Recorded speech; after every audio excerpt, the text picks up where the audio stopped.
സ്മൃതി 2024 ശ്രീകൃഷ്ണകുമാർ ലോക്സഭാ ഇലക്ഷനിൽ മത്സരിക്കുന്നതെ അപേക്ഷിച്ചിട്ട് 4000 വോട്ടിൻ്റെ കുറവുണ്ടായി എന്ന് പറയുന്നത് സത്യമാണ്. അതിനുശേഷം വന്ന അതിന് മുമ്പുണ്ടായിരുന്ന ശ്രീധരൻ മത്സരിച്ചപ്പോൾ 2021 നിയമസഭാ ഇലക്ഷനിലുള്ളതിനേക്കാളും 11,000 വോട്ടിൻ്റെ കുറവുണ്ടായി എന്ന് പറയുന്നത് സത്യമാണ്. പക്ഷേ 6000 വോട്ട് ഇപ്രാവശ്യം പോൾ ചെയ്തിട്ടില്ല എന്ന് പറയുന്നത് വേറൊരു സത്യമാണ്. 6000 വോട്ടാണ് പോൾ ചെയ്യാതെ പോയത്. എത്രതിൻ്റെ ഡിക്ലൈനാണ് ഉണ്ടായിട്ടുള്ളത്? 4000 വോട്ടിൻ്റെ ഡിക്ലൈനാണ്. അതിനേക്കാളും കൂടുതൽ വോട്ട് പോൾ ചെയ്യാതെ പോയി.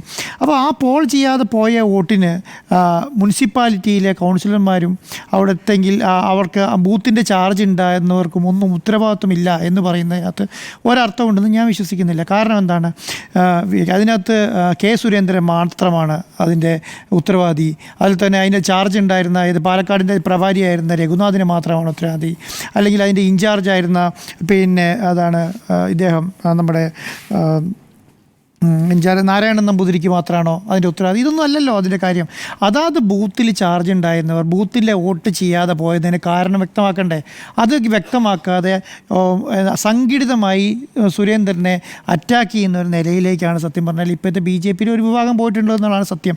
അതിൻ്റെ ഏറ്റവും വലിയ കാര്യം എന്താണ്, ചേലക്കരയിൽ 10,000 വോട്ടിൻ്റെ അധികം ബാലകൃഷ്ണൻ കിട്ടി. 10,000 വോട്ട് കൂട്ടാൻ ചേലക്കരയിൽ ബാലകൃഷ്ണൻ കിട്ടി. അങ്ങനെയാണെങ്കിൽ ആ 10,000 വോട്ട് കിട്ടിയതിൻ്റെ ക്രെഡിറ്റ് സുരേന്ദ്രന് കൊടുക്കണ്ടേ? ആ സുരേന്ദ്രന് കൊടുക്കുന്നുണ്ടോ? അത് കൊടുക്കുന്നില്ലല്ലോ. എന്താണ് യഥാർത്ഥ ഉപതെരഞ്ഞെടുപ്പുകളിൽ BJP സംഭവിക്കുന്നതെന്നറിയോ? ഇന്നേ വരെ നടന്നിട്ടുള്ള ഒരു ഉപതെരഞ്ഞെടുപ്പിലും BJPക്ക് വോട്ട് കൂട്ടാൻ കഴിഞ്ഞിട്ടില്ല. എന്തുകൊണ്ടാണ് കാരണം എന്ന് പറയുന്നത് ന്യൂനപക്ഷ വോട്ടുകൾ ഏകീകരിക്കും. അവിടെ BJPക്ക് എതിരായിട്ട് ഏകീകരിക്കും. ഈ പാലക്കാട് എന്താ സംഭവിച്ചത്? SDP അടക്കമുള്ള സംഘടനകൾ സാധാരണ നിയമസഭാ ഇലക്ഷനിൽ അവരുടെ സ്വന്തമായി സ്ഥാനാർത്ഥികളെ വെക്കാറുണ്ട്. എല്ലാ ഇലക്ഷനിലും വെക്കാറുണ്ട്. ഇപ്രാവശ്യമൊന്നും ഈ ഉപതെരഞ്ഞെടുപ്പുകളിലൊന്നും ഈ പറഞ്ഞ ഒരു സംഘടനകളും സ്വന്തമായി സ്ഥാനാർത്ഥിനെ വെക്കാറില്ല. അവർ ഏതെങ്കിലും ഒരു സ്ഥാനാർത്ഥിക്ക് പിന്തുണ പ്രഖ്യാപിക്കലാണ് പതിവ്. അത് ചിലപ്പം ചില സ്ഥലങ്ങളിൽ സ്ഥാനാർത്ഥി ചോദിക്കാതെ തന്നെ പാർട്ടികൾ ചോദിക്കാതെ തന്നെ പിന്തുണ പ്രഖ്യാപിക്കും. ചില സ്ഥലത്ത് ചോദിക്കുന്നവർക്ക് പിന്തുണ പ്രഖ്യാപിക്കും. ന്യൂനപക്ഷ ഏകീകരണം എല്ലാ പ്രാവശ്യവും ഉപതെരഞ്ഞെടുപ്പുകളും ഉണ്ടാകും എന്നുള്ളതിനകത്ത് ഒരു സംശയമില്ല. ഇവിടെ എന്താണ് പാലക്കാട് സംഭവിച്ചിട്ടുള്ളത് നോക്കൂ. പാലക്കാട് സംഭവിച്ചിട്ടുള്ളത് 4,000 വോട്ട് നിയമസഭ മുനിസിപ്പാലിറ്റി കുറയുമ്പോൾ 2,000 വോട്ട് വീതം ഓരോ പഞ്ചായത്തിനും കുറഞ്ഞിട്ടുണ്ട്. 11,000 വോട്ടിൻ്റെ വ്യത്യാസം അങ്ങനെയാണ് വരുന്നത്. അല്ലാതെ ഒരു സ്ഥലത്ത് മാത്രം കുറഞ്ഞിട്ടില്ല. പിരായിരി കുറഞ്ഞു, കണ്ണാടി കുറഞ്ഞു, മാത്തൂർ കുറഞ്ഞു, പാലക്കാട് മുനിസിപ്പാലിറ്റി കുറഞ്ഞു. എല്ലായിടത്തും 2,000 വോട്ട് എന്ന് പറയുന്നു. അപ്പം ഈ 2,000 വോട്ട് കുറഞ്ഞ വോട്ട് തിരിച്ചു പിടിക്കാൻ അത് എന്തുകൊണ്ട് വരുത്താൻ വേണ്ടിയിട്ട് സംഘടനാ സംവിധാനം നമ്മളെല്ലാം വിചാരിച്ചത് എന്താണ്, ഈ പറഞ്ഞ ട്രോളി വിവാദം നടക്കുമ്പോഴും ഈ പറഞ്ഞ മറ്റുള്ള വിവാദങ്ങൾ മുഴുവൻ നടക്കുമ്പോഴും കത്ത് വിവാദം നടക്കുമ്പോഴും നമ്മളെന്താ വിചാരിച്ചത്, BJP ഗ്രാസ് റൂട്ടിൽ ഭയങ്കരമായി വർക്ക് നടത്തുകയാണെന്നാണ് വിചാരിച്ചിരിക്കുന്നത്. RSSൻ്റെ വലിയൊരു ബാക്കപ്പോട് കൂടി വർക്ക് നടക്കാൻ. അങ്ങനെ ഒരു വർക്കൊന്നും നടന്നിട്ടില്ല എന്നുള്ളതല്ല ഇത് തെളിയിക്കുന്നത്. ഇപ്പോൾ എന്താണ് ശിവരാജൻ പറയുന്നത് പോലെയാണോ? ശിവരാജൻ വന്നിട്ട് പറയുന്നത് എൻ്റെ ബൂത്തിൽ 35 വോട്ട് ഞാൻ ഇപ്രാവശ്യം വർദ്ധിപ്പിച്ചിട്ടുണ്ട്. അങ്ങനെ വർദ്ധിപ്പിച്ച ശിവരാജൻ ആ കൂടെ ഉണ്ടായിരുന്ന ബാക്കിയുള്ള കൗൺസിലർമാരുടെ ബൂത്തിൽ എത്ര വോട്ട് വർദ്ധിച്ചു എന്ന് നോക്കണ്ടേ? അവിടെ നോക്കട്ടെ. അത് പ്രവീളാദേവി അത് പറയുന്നത് പോലെ അതാണ് ഞങ്ങൾക്ക് ഒരു ഉത്തരവാദിത്വമില്ല, ശ്രീകൃഷ്ണകുമാർ വേണ്ട. അങ്ങനെയല്ല ഒരു സംഘടനാ സംവിധാനത്തിനകത്ത്, പ്രത്യേകിച്ച് BJP പോലെയുള്ള സംഘടനാ സംവിധാനത്തിനകത്ത് ദേശീയ നേതൃത്വം അല്ലെങ്കിൽ ഒരു ഇലക്ഷൻ കമ്മിറ്റി ഒരു സ്ഥാനാർത്ഥിനെ അപ്പോയിൻറ്റ് ചെയ്താൽ പിന്നെ ഇടം വളം നോക്കാതെ വർക്ക് ചെയ്യുക എന്നുള്ളതാണ്. അവർക്ക് പറയാനുള്ള കാര്യങ്ങൾ മുഴുവൻ അതിനകത്ത് പറയുക എന്നുള്ളതാണ്. എന്താണ് BJPയിൽ സംഭവിച്ചിട്ടുള്ളത്? BJPയിൽ സംഭവിച്ചിട്ടുള്ളത് പാർട്ടിയിൽ പ്രവർത്തിച്ച് പാർട്ടിയുമായി മുന്നോട്ട് പോയി പാർട്ടിയിൽ അവിടെ 2 ടേമിൽ കഴിഞ്ഞ ടേമിൻ്റെ 28 മെമ്പർമാരെ ഉണ്ടാക്കാൻ വേണ്ടി പ്രയത്നിച്ചിട്ടുള്ള ഒരാളാണ് അവിടെ ശ്രീകൃഷ്ണകുമാർ. പാലക്കാട് മുനിസിപ്പാലിറ്റിയിൽ ശ്രീകൃഷ്ണകുമാർ പാലക്കാട് മുനിസിപ്പാലിറ്റിയിൽ എതിര് വിഭാഗമായിട്ട് നിന്നിരുന്നെങ്കിൽ ഈ ഭരണം അവിടെ കിട്ടുമെന്ന് തോന്നുന്നു. ഇപ്പോൾ പാലക്കാട് മുനിസിപ്പാലിറ്റിയിൽ ശ്രീകൃഷ്ണകുമാർ വർക്ക് ചെയ്യാതിരുന്നാൽ ഈ മുനിസിപ്പാലിറ്റിയിൽ അവിടെ ഭരിക്കാൻ പറ്റുമെന്ന് തോന്നുന്നുണ്ടോ? ആ മുനിസിപ്പാലിറ്റി പിടിച്ചെടുത്തിൽ ശ്രീകൃഷ്ണകുമാറിൻ്റെതായ പങ്ക് അവിടെയുണ്ട്. ഈ പറഞ്ഞ ബാക്കിയുള്ള 27 കൗൺസിലർമാർ മാത്രം വിചാരിച്ചതുകൊണ്ടാണ് മുനിസിപ്പാലിറ്റി കിട്ടിയെന്ന് പറഞ്ഞാൽ പറ്റുമോ? പക്ഷേ വേറൊരു കാര്യമാണ്, BJPയിൽ അങ്ങനെ തന്നെയാണപ്പോൾ. BJP എല്ലാ സ്ഥലത്തും മത്സരിച്ചവർ തന്നെയാണ് പിന്നെയും മത്സരിച്ചുകൊണ്ടിരിക്കുന്നത്. സുരേന്ദ്രൻ എത്ര ഇലക്ഷൻ മത്സരിച്ചു? മുരളീധരൻ എത്ര മത്സരിച്ചു? MT രമേശ് എത്ര മത്സരിച്ചു? ശോഭാ സുരേന്ദ്രൻ എത്ര മത്സരിച്ചു? ശിവരാജൻ എത്ര മത്സരിച്ചു? നിങ്ങൾ ഏത് ബൂത്തുകളിലും പഞ്ചായത്തുകളിലും നോക്കിച്ചോ, എല്ലാം റിപ്പീറ്റാണ്. ആ റിപ്പീറ്റുള്ള സ്ഥലത്ത് എന്തുകൊണ്ട് ഒരു ബൈ ഇലക്ഷന് മാത്രം കഴിഞ്ഞ നിയമസഭാ ഇലക്ഷനിൽ മത്സരിക്കാത്ത ഒരു ഉണ്ടായിരുന്ന ആൾ മാറി അവിടെ ശ്രീധരനാളെ മത്സരിച്ചിട്ടുള്ളത്. ആ പാലക്കാട് പാലക്കാട് നിയമസഭാ മണ്ഡലത്തിൽ ഇന്നേ വരെ ശ്രീകൃഷ്ണകുമാർ മത്സരിച്ചിട്ടുണ്ടോ? അദ്ദേഹത്തിൻ്റെ സ്വന്തം മണ്ഡലമല്ലേ, അദ്ദേഹം ജനിച്ചു വളർന്ന മണ്ഡലമല്ലേ. ആ മണ്ഡലത്തിൽ ഇന്നേ വരെ ശ്രീകൃഷ്ണകുമാർ മത്സരിച്ചിട്ടുണ്ടോ? അദ്ദേഹം മത്സരിച്ച് എവിടെയാണ്? മലമ്പുഴ മണ്ഡലത്തിലല്ലേ. അദ്ദേഹത്തിന് ഒരു ബൈ ഇലക്ഷൻ വരുന്ന സമയത്ത് നിയമസഭ പാലക്കാട് നിയമസഭ മത്സരത്തിൽ സ്വന്തമായിട്ട് മത്സരിച്ചുകൂടെ? അവിടെ മത്സരിച്ചതിൽ ശരിയാണ്, പക്ഷേ എന്താണ്, ഭയങ്കരമായ അടിയൊഴുപ്പ് ആ പാർട്ടിയിലുണ്ടായിട്ട്, ഭയങ്കര അടിയൊഴുപ്പ്. അത് ഒരാളോ രണ്ടാളോ അല്ല, സംഘടിതമായി വോട്ട് ഷെയർ കുറയ്ക്കണമെന്ന് വിചാരിച്ച് BJPൻ്റെ ഉള്ളറകളിൽ വർക്കെടുത്തു. അത് ഒരിക്കലും സുരേന്ദ്രനാണെന്ന് വിചാരിക്കുന്നില്ല, അതൊരിക്കലും രഘുനാഥാണെന്ന് ഞാൻ വിശ്വസിക്കില്ല. ഇത്രയും അധികം പൊട്ടിത്തെറി സുരേന്ദ്രനെതിരെയും രഘുനാഥിനെതിരെയും ഇത്ര ഇലക്ഷൻ തോറ്റ സെക്കൻഡ് മണിക്കൂറുകൾക്കാവും വരുന്നുണ്ടെങ്കിൽ അത് പ്രീ പ്ലാൻഡ് അല്ലേ? മനസ്സിലായോ? അതിനൊരു നിങ്ങൾ പറയുന്ന ഒരു നാളെ കോർ കമ്മിറ്റി അടക്കാൻ പോകാണല്ലോ. കോർ കമ്മിറ്റി വരെ എന്തുകൊണ്ട് BJP സംഘടനയിലെ നേതാക്കന്മാർ നിന്നില്ല? കോർ കമ്മിറ്റിയിൽ പറഞ്ഞുകൂടെ ഇത് ചെയ്ത് ശരിയായില്ല? അങ്ങനെയല്ലല്ലോ സംഭവിച്ചത്. ശിവരാജനെ പോലെയുള്ള ആൾക്കാരെ അപ്പം തന്നെ വരുന്നു, പൊട്ടിത്തെറിക്കുന്നു, പ്രമീളാദേവി പൊട്ടിത്തെറിക്കുന്നു. അതിനെന്താണ്? ഇതിന് മറുപടി പറയേണ്ടി വരും. ഇവരാണ് ഇതിന് മറുപടി പറയേണ്ടത്. പാലക്കാടത്തെ കേരളത്തിൻ്റെ BJPയുടെ സംസ്ഥാന നേതൃത്വം പറയുന്നതിനേക്കാളും ഏറ്റവും കൂടുതൽ പറയേണ്ട ആൾ പാലക്കാട് ജില്ലാ നേതൃത്വമാണ്. അതിന് കീഴിലുള്ള നേതാക്കന്മാരാണ്. അതിൽ ഈ ശിവരാജൻ വരും, ഈ പറഞ്ഞ ശോഭാ സുരേന്ദ്രൻ വരും, ഈ പറഞ്ഞ പ്രമീളാദേവി വരും, അവിടുത്തെ കൗൺസിലർമാർ വരും, അവിടുത്തെ ജില്ലാ പ്രസിഡന്റ് വരും, ജില്ലാ സെക്രട്ടറിമാർ വരും. ഇവരെല്ലാം അതിന് മറുപടി പറയേണ്ടത്. അതിനുശേഷമാണ് സംസ്ഥാന നേതൃത്വം പ്രസിഡന്റിൻ്റെ പണി എന്താ? ആ ജില്ലയിൽ പോവുക, ആ ജില്ലയിലുള്ള പ്രവർത്തനത്തെ ഏകോപിപ്പിക്കുക. അത് AC റൂമിലിരുന്നാണ് AC റൂമിൽ പുറത്താണ് AC റൂമിൻ്റെ പുറത്ത്. സംസ്ഥാന ജനറൽ സെക്രട്ടറിൻ്റെ റോൾ എന്താ? അവിടെയുള്ള പ്രവർത്തനം ഏകീകരിക്കുക. ഇപ്പം കോട്ടയംകാരനാണല്ലോ നാരായണൻ നമ്പൂതിരി, അദ്ദേഹത്തിനാണ് ഇലക്ഷൻ ഇൻചാർജ്. അദ്ദേഹത്തിൻ്റെ പണി എന്താ? ഇലക്ഷൻ ഡിക്ലെയർ ചെയ്തതിന് ശേഷം പാലക്കാട് മണ്ഡലത്തിൽ പോവുക, അവിടെ ചെന്നിട്ട് ഈ ആൾക്കാരെ ഏകോപിപ്പിക്കുക. അതല്ലേ ചെയ്യേണ്ടത്. പക്ഷേ ഇലക്ഷൻ വരുമ്പോൾ 6 മാസം മുന്നേ അറിഞ്ഞ പാർട്ടി പ്രവർത്തകരാരാ? പാലക്കാടത്തെ പാർട്ടി പ്രവർത്തകരാണ്, പാലക്കാടത്തെ ജില്ലാ പ്രസിഡന്റാണ്, പാലക്കാടത്തെ മുനിസിപ്പാലിറ്റിയുടെ ചെയർമാനാണ്, പാലക്കാടത്തെ ശിവരാജനാണ്. അവിടെയുള്ള ആൾക്കാർ വേണമെന്ന് ഏകോപിപ്പിക്കാൻ വേണ്ടിയിട്ട്. അതിനുശേഷം പറയാം, എൻ്റെ ബൂത്തുകളിൽ ഞങ്ങൾ 28 കൗൺസിലർമാരുണ്ട്. BJPക്ക് ഭരിക്കുന്ന കൗൺസിലർമാരല്ലേ, അവരെടുത്തതാ ഞങ്ങൾക്ക് 1500 വോട്ടാണുള്ളത്. അതിൻ്റെ അകത്ത് 1300 എണ്ണം ഞങ്ങൾ പോൾ ചെയ്യിപ്പിച്ചിട്ടുണ്ട്. അതിനകത്ത് പോൾ ചെയ്യാതെ ഈ ഒരു വോട്ട് പോലും ഞങ്ങൾ പോൾ ചെയ്യാതെ പോയിട്ടില്ല. ആ വോട്ടിൻ്റെ അകത്ത് ഞങ്ങൾക്ക് ഇത്ര വോട്ട് കിട്ടി. അങ്ങനെ ഈ പറയുന്ന 28 കൗൺസിലർമാർക്കും പറയാൻ പറ്റുമോ? പറയാൻ പറ്റില്ല. അപ്പോൾ സംസ്ഥാന നേതൃത്വത്തിൽ പ്രസിഡന്റ് എന്നുള്ള നിലയ്ക്ക് സംസ്ഥാന നേതൃത്വം സുരേന്ദ്രൻ, ഞാൻ പറയുകയാണെങ്കിൽ സുരേന്ദ്രൻ അവരെ തന്നെയാണ് അവരെന്ത് നടപടി സ്വീകരിച്ചോട്ടെ.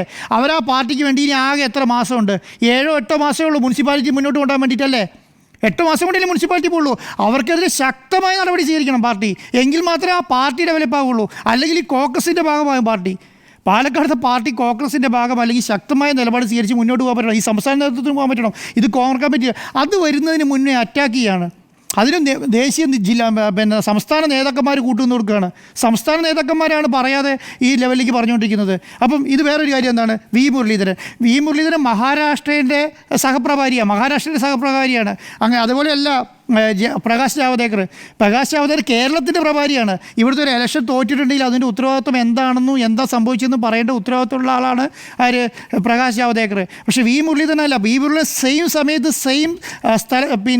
ഇതിനേക്കാളും വലിയൊരു ഉത്തരവാദിത്വം, ഇത് ഒരു സംസ്ഥാനത്തിൻ്റെ മൊത്തം ഉത്തരവാദിത്തമുള്ള ഒരു സഹപ്രഭാരി ഇവിടെ എന്ത് നടന്നിട്ട് പോലുണ്ടായിരുന്നു. ഒരു ദിവസം ഇലക്ഷൻ വർക്കിന് വന്ന് കാര്യം നടത്തി പോകുന്ന പോലെ അല്ലല്ലോ വി മുരളീധരനെ അവിടെ സംബന്ധിച്ചുകൊണ്ട്. ഇപ്പം ഞാൻ ഉദാഹരണം പറയട്ടെ, രമേശ് ചെന്നിത്തലയാണല്ലോ മഹാരാഷ്ട്രയുടെ ചുമതലയുണ്ടായിരുന്നത് കോൺഗ്രസ്സിൽ. അവർക്ക് പാലക്കാടിൻ്റെ ചുമതല ഉണ്ടായിരുന്നോ? ഈ ഇലക്ഷൻ കഴിഞ്ഞ ശേഷം എന്തെങ്കിലും ഒരു വാക്ക് രമേശ് ചെന്നിത്തല പറഞ്ഞിട്ടുണ്ടോ പാലക്കാടിനെ കുറിച്ചിട്ട്? ഒരക്ഷരം വേണ്ടിയിട്ടില്ലല്ലോ. കാരണം എന്തുകൊണ്ടാണ്? കാരണം പാലക്കാടിൻ്റെ ചുമതലയുള്ള ആളല്ല രമേശ് ചെന്നിത്തല, അദ്ദേഹം മഹാരാഷ്ട്രയുടെ ചുമതല ഉണ്ടായിരുന്ന ആളാണ്. ഇതുപോലെ തന്നെയാണ് വി മുരളീധരൻ്റെ കേസിൻ്റെ അകത്തും. അപ്പോൾ ഞാൻ പറയുന്നത്, സംസ്ഥാന BJP ചരിത്രത്തിൽ ആദ്യമായിട്ടാണ് ഈ ബൈ ഇലക്ഷനിൽ വോട്ട് ശതമാനം ഉയർത്തിയത്. അതെവിടെയാ? CPMൻ്റെ കോട്ടയായ ചേലക്കരയിലാണ് അല്ലേ? അവിടെ കൂട്ടിയിട്ടില്ലേ? 2 ഇലക്ഷൻ നടന്നു. ഒരു ഇലക്ഷൻ മാത്രമേ എങ്ങനെയാണ് അതിൻ്റെ കൈകാര്യം ചെയ്യാൻ പറ്റുക? 2നെ ഒരു തണ്ടിൽ കാണണ്ടേ? ഒരു സ്ഥലത്ത് തോറ്റു. അവിടെ സംഘടിതമായ അറ്റാക്ക് നടന്നിട്ടുണ്ട്. സംഘടിതമായി വോട്ട് കുറയ്ക്കാനുള്ള പരിപാടികൾ നടന്നിട്ടുണ്ട് എന്നുള്ള കാര്യത്തിൽ ഔട്ട്. നമ്മൾക്ക് തന്നെ നേരിട്ടറിയാലോ. നമ്മൾക്ക് തന്നെ ഓരോ റിപ്പോർട്ട് ചെയ്യുമ്പോൾ സമയത്ത് നമുക്ക് തന്നെ നേരിട്ടറിയാലോ എങ്ങനെ റിപ്പോർട്ട് ചെയ്യാൻ പറ്റാതിരിക്കാൻ വേണ്ടിയുള്ള എല്ലാ സംവിധാനങ്ങളും അവിടെ ഉണ്ടാക്കി വെക്കുന്നുണ്ട് ആൾക്കാർ.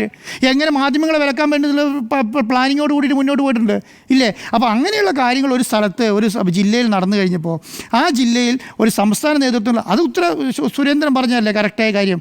അയാൾ സംസ്ഥാന പ്രസിഡന്റ് എന്നുള്ള നിലയ്ക്ക് അയാൾക്കാണ് തോൽവിയുടെ ഉത്തരവാദിത്തം ഏറ്റെടുക്കുക എന്ന് പറഞ്ഞാൽ അയാൾ തോൽവിയുടെ ഉത്തരവാദിത്തം ഏറ്റെടുത്തേ പറ്റുള്ളൂ, അല്ലാതെ പറ്റില്ലല്ലോ. പക്ഷേ എന്താണ് ആ ഉത്തരവാദിത്തം അദ്ദേഹത്തിൻ്റെ തലയിൽ മാത്രം കെട്ടിവെച്ചിട്ട് ഈ പറഞ്ഞ സംവിധാനം ഒന്നുമില്ല.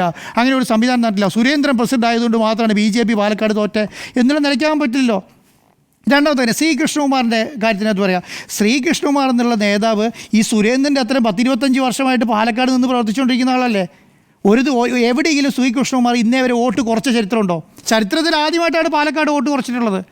ഇതുവരെ ശ്രീകൃഷ്ണകുമാർ മത്സരിച്ച സ്ഥലങ്ങളെല്ലാം വോട്ട്. അദ്ദേഹം ഒരു വാർഡിൽ മത്സരിച്ചു, അവിടെ ജയിച്ചു. അവിടുന്ന് അടുത്ത വാർഡിൽ പോയി, അവിടെ ജയിച്ചു. അദ്ദേഹം മൂന്നാമത്തെ വാർഡിൽ പോയി ന്യൂനപക്ഷം തിങ്ങിപ്പാർക്കുന്ന നമ്മൾ മുൻതീർച്ചടക്കം പറഞ്ഞുകൊണ്ടിരുന്നതാണ്.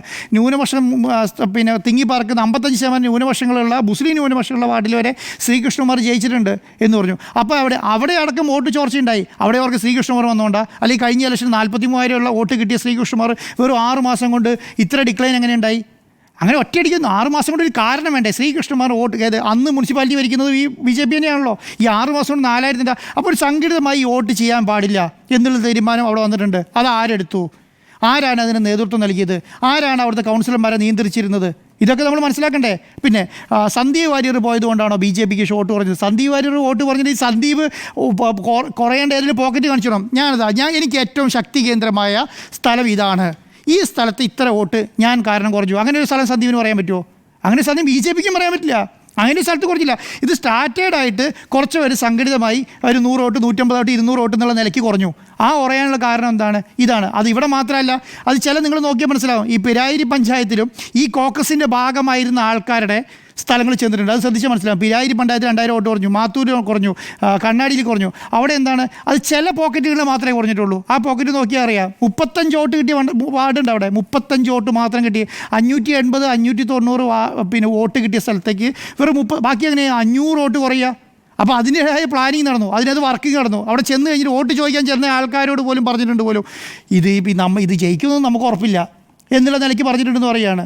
ഇത് വോട്ട് ചോദിക്കാൻ പോയ ആൾക്കാരാണ് പറയുന്നത്. അങ്ങനെ നടന്ന സ്ഥലത്താണ് BJPയുടെ ഇപ്പോഴത്തെ അവസ്ഥ. അപ്പം ഈ നിലയ്ക്ക് അവിടെ സംഘടിതമായി അത് സുരേന്ദ്രൻ്റെ തലയിൽ കെട്ടുവെച്ച് രക്ഷപ്പെടാനാണ് ഇപ്പോൾ നോക്കുന്നത്. അത് മാത്രമല്ല, ഇപ്പോൾ എന്തുകൊണ്ടാണ് സുരേന്ദ്രനെതിരെ ഇങ്ങനെ ശക്തമായ നിലപാട് സ്വീകരിക്കുന്നത്? ശക്തമായ നിലപാട് സ്വീകരിക്കുന്നത് സംഘടനാ തെരഞ്ഞെടുപ്പ് വരികയാണ്. ഈ ഇലക്ഷൻ കഴിഞ്ഞ ഉടനെ സംഘടനാ തെരഞ്ഞെടുപ്പാണ്. അപ്പം സുരേന്ദ്രൻ്റെ തല വെട്ടിയാൽ വേറെ 1-2 ആൾക്കാർക്ക് രക്ഷപ്പെട്ട് വരാം, അല്ലെങ്കിൽ കുറച്ച് ആൾക്കാർക്ക് രക്ഷപ്പെട്ട് വരാം. ആ രക്ഷപ്പെടാൻ വേണ്ടി ശ്രമിക്കുകയാണ്.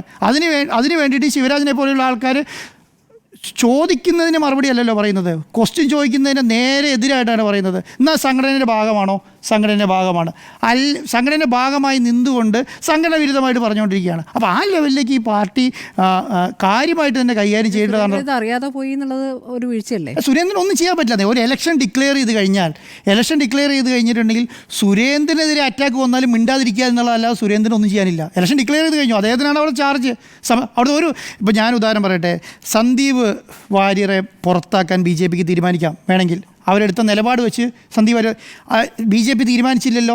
എന്തുകൊണ്ടാണ്? ഇലക്ഷൻ കഴിഞ്ഞതിന് ശേഷം തീരുമാനം എടുക്കാം. ഒരു നിലപാട് സുരേന്ദ്രനെതിരെ ഇങ്ങനെ ഒരു ശ്രീകൃഷ്ണകുമാറിനെതിരെ നീക്കം നടക്കുന്നുണ്ടെന്ന് അറിഞ്ഞാലും, വി മുരളീധരനെതിരെ നടക്കുന്നത് തീരുമാനിച്ചാലും, കെ സുരേന്ദ്രനെതിരെ നടക്കുന്നുണ്ടെന്ന് പറഞ്ഞാലും, രഘുനാഥിനെതിരെ നീക്കം നടക്കുന്നുണ്ടെന്ന് പറഞ്ഞാലും എന്ത് ചെയ്യാൻ പറ്റില്ല? ഒരു നിലപാട് സ്വീകരിക്കുക. രഘുനാഥ് ഇപ്പോൾ എന്താ ചെയ്തിട്ടുള്ളത്? ഓരോ ബൂത്തുകളെ വിളിച്ചു. ആ ബൂത്തിൽ ആരാണ് നേതാവ്, ആ ബൂത്തിലെ നേതാവിന് ചാർജ് കൊടുക്കുന്നു. പ്ലസ് സംസ്ഥാനത്തു നിന്നൊരു നേതാവിനോ ഒരു ചാർജ് കൊടുക്കും, അല്ലെങ്കിൽ വേറെ ജില്ലകളിൽ നിന്ന് ഒരു നേതാവിന് ചാർജ് കൊടുക്കും. ഇതിനെ നോക്കുക, ഇതിനെ മൈന്യൂട്ടായി ചെയ്യുക. പക്ഷേ അതിനകത്ത് ഏറ്റവും അധികം പ്രവർത്തിക്കുന്ന ആളാരാ? ആ ബൂത്തിലെ ആളായിരിക്കും. അപ്പോൾ അങ്ങനെയുള്ള നിലയ്ക്ക് ഇവരെടുത്ത സുരേന്ദ്രൻ്റെ എടുത്ത നിലപാടിൽ ഒരു തെറ്റും ഇല്ല എന്നാണ് ഞാൻ വിശ്വസിക്കുന്നത്. അതുമാത്രമല്ല, ഇനിയെങ്കിലും BJPക്ക് ഇങ്ങനെയുള്ള സംവിധാനങ്ങൾ വരാതിരിക്കണമെങ്കിൽ അത് ഒറ്റക്കെട്ടായി നിൽക്കാനുള്ള ഒരു സംവിധാനം ആ പാർട്ടി കേരളത്തിൽ ഇന്നേ വരെ പാർട്ടിക്ക് ഒരു കാര്യങ്ങളും ഒറ്റക്കെട്ടായിട്ട് മുന്നോട്ട് കൊണ്ടുപോകാൻ പറ്റിയിട്ടില്ല. അതിന് കാരണം എന്താണ്? പാർട്ടി ഒരു നടപടിയില്ല. BJPൻ്റെ പ്രത്യേകത എന്താണെന്നറിയോ? BJP ആർക്കെതിരെ ഒരു നടപടി എടുക്കില്ല. എല്ലാ കാര്യങ്ങളും ശരി, ഇപ്പം കഴിഞ്ഞോട്ടെ, ഈ പ്രശ്നം വരുമ്പോൾ സംസാരിക്കും, അത് കഴിഞ്ഞ് വിട്ടേക്കും. അടുത്ത പ്രശ്നം വരാൻ വെയിറ്റ് ചെയ്യും. ഇത് ആരായി പ്രശ്നം ഉണ്ടാക്കുന്നത്? ഈ ഒരേ ആൾക്കാർ തന്നെയായിരിക്കും അടുത്ത പ്രശ്നം അതുവരെ വെയിറ്റ് ചെയ്യും. ഇതിങ്ങനെ കണ്ടിന്യൂ ചെയ്ത് പോകും. ആ നിലപാട് മാറ്റിയിട്ട് ശക്തമായി പ്രതികരിക്കാൻ ഈ പാർട്ടി നേതാക്കന്മാർക്ക് അതിനെ നിലപാട്, അഴിമതിക്കാർക്കാണെങ്കിൽ അഴിമതിമാർക്ക്, അത് ഈ പാർട്ടിക്ക് ഉള്ളിൽ ചെയ്തിട്ടുണ്ടെങ്കിൽ മാത്രമേ മുന്നോട്ട് പോകുള്ളൂ എന്നാണ് ഞാൻ വിശ്വസിക്കുന്നത്. അതുകൊണ്ട് സുരേന്ദ്രൻ്റെ കുറ്റം കൊണ്ട് മാത്രമാണ് പാലക്കാട് തോറ്റെന്നുള്ളത് ഒരിക്കലും അത് ലോജിക്കലി അല്ല. കാരണം ആകെ 4000 വോട്ടേ കുറഞ്ഞിട്ടുള്ളൂ. 4000 വോട്ട് പാലക്കാട് ജില്ല മുഴുവനായിട്ടാണ് കുറഞ്ഞത്, ഒരു സ്ഥലത്ത് നിന്ന് പ്രത്യേകിച്ചല്ല. അതിന് 6000 വോട്ട് ചെയ്യാതെയും പോയിട്ടുണ്ട്.